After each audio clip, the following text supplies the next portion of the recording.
Goeiemôre vriende en baie welkom by ons oordenkings op hierdie donderdagoggend.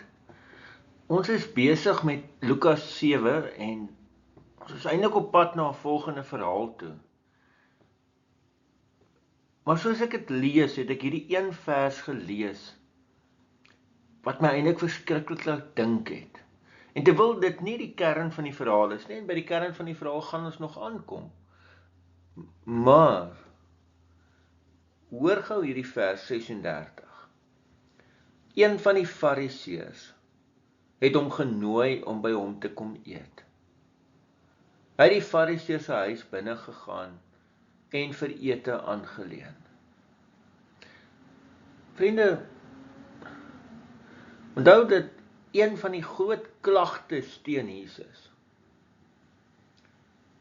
is dat hy by tollenaars en sondaars gaan eet. En hier nooi een van die Fariseërs om. Ek meen, dit is tog hierdie groep mense wat teen Jesus gestaan het. Hulle het sy bediening teëgestaan. Hulle het fout gesoek by hom. En een van hulle nooi hom om by hom te kom eet en Jesus gaan. Jesus het letterlik by almal wat hom genooi het, gaan eet. En ek wil dit 'n bietjie deurtrek na vandag toe.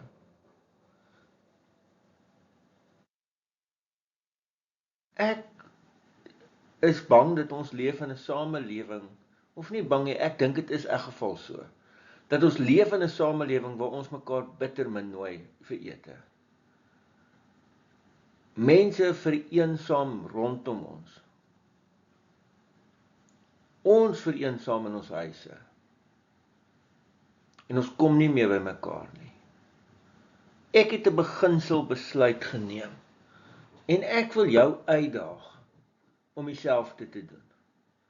Ek sal nooit vir iemand wat my nooi vir ete sê nee nie. Ek sal daar gaan eet. Maar dis die een helfte van dit. Die ander helfte is dat ek sal moeite doen om mense te nooi om by my te kom eet. En ek wil jou ook uitdaag om dit te doen. Kom ons skep weer 'n nuwe tradisie. Die Bybel is vol oor goed rondom gasvryheid. Nee, die Bybel is vol daarvan dat daar iets heilig is om saam te eet. Dis 'n tipe gemeenskap van gelowiges. Kan ek en jy hierdie pragtige mooi tradisie weer begin? Ek wil jou uitdaag rondom dit. Amen. Here almagtige God, baie dankie dat ons ook hierdie teks mag hê. En ja, Here, ons word eintlik op 'n vreemde manier vanoggend aangespreek. En ek wil bid dat U ons sensitief en oop sal maak vir watter geleenthede U skep.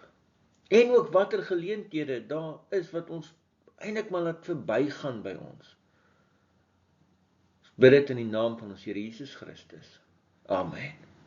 Vriende, mag jy 'n baie mooi en 'n baie geseënde dag hê. Totsiens.